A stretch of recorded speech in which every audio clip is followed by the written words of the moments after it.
Today's video is gonna be us reviewing this very high-end charger.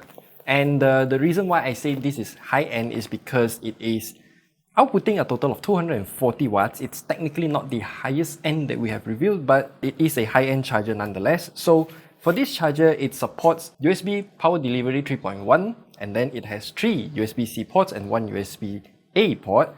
And it, as highlighted here, supports Apple, Samsung, and more. And it is in the Anker Prime fast charging family of chargers. And yeah, this charger is supposed to be placed on your desk as shown on the box here. We will also show you later. So on the side of the box, it says that the total output wattage is 240 watts. So for each port, the power is distributed like this. So the maximum power for the first port is 140 watts. When we unbox this charger, the overall accessory, I would say, is pretty basic. It's adequate enough. So as you can see here, this plastic is a bit worn out because I've been taking it in and out of the box for quite a few times actually. So for this little box at the top here, we have nothing else other than this little stand here. And then this is the power cable.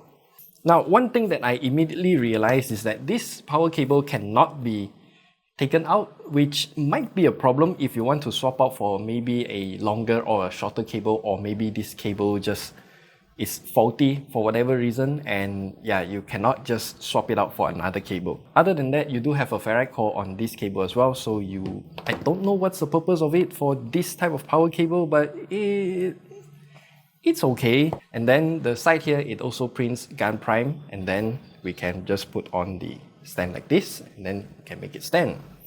In a way, this charger is a lot smaller than the one that I have at home.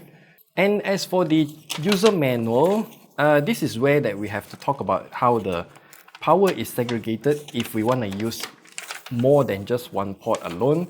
Unfortunately, the user manual isn't exactly that friendly in terms of how they present the data.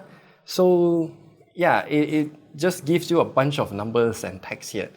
Essentially, what it means is that if you want to use it in a combination of a few ports, the first port will always get 140 watts.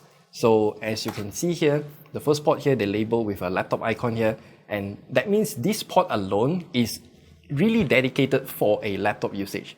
I will explain to you why later. So for USB-C 2, C3, and also the USB-A port, all of these ports will have a combined wattage of 100 watts. So I don't really know how they're going to distribute the power if you plug in all 3 devices at once, but in the user manual, they just say that all these 3 ports will have 100 watts shared across all 3 of them. This port will always get 140 watts. The perfect example of why this first USB port will always get 140 watts is because of laptops like the 16-inch MacBook Pro, and that is because that laptop will take up 140 watts at most, and that is why the laptop icon here means that you can plug in something like the MacBook Pro 16-inch, and then it will always get the highest power possible for performance and also charging speed at the same time. So I would have to say this port is really, again, dedicated for laptop usage, and that is because when we use our USB charging standard tester tool from PowerZ, we actually found out that the first port, aka the laptop port, focuses on USB PD of up to 140 watts, yet the PPS standard only supports from 5 volts to 11 volts at 5 amps. The second and third USB-C ports support only 100 watts maximum since they are made for phones, but they also support a lot more charging standards as mentioned on the box here, Samsung, Apple, and many more. And it also supports USB PD PPS of 3.3 volts all the way to 11 volts at 5 amps. That means it has a much broader USB PD PPS range for many more devices actually. And I have tested another high-end charger like this from Ugreen actually. It will support a lot more charging standards and also much broader USB PD PPS standards ranging from 3.3 volts all the way to 21 volts at 5 amps. So that is a very big difference between this and also the Ugreen charger that we always usually use. But then again, the price of this charger though, I would say it's a lot more affordable, even though it has one less port compared to the Ugreen one.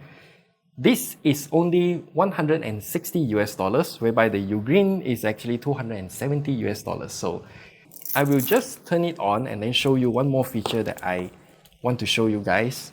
So when we turn on this charger, it doesn't have any indicator or anything like that. So we just plug in, no, we should plug into the second port since this is for phones.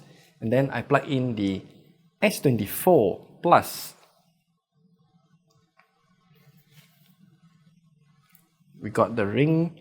So yeah, if you want to plug in the S24 Plus or any of the S24 series into this Anker charger, then you can still enable the bypass charging feature. So if you want to play games on your phone while charging at the same time, not to say while charging, while plugged in, so you don't have to drain your phone's battery while playing game, then you can use this charger, and it is also compatible with this feature as well, which I implore you to use because this feature is really useful. You can learn more about it at the top right corner there.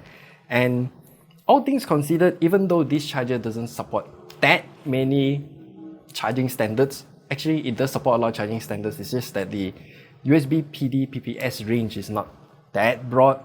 I would still say that for the price, it's worth it. So yeah, I'll leave you all the links down in the description below if you're interested to check it out. And yeah, we'll see you guys in the next video. If you have any questions regarding this charger in particular, then just leave them down in the comment section below, and we'll see you guys in the next video.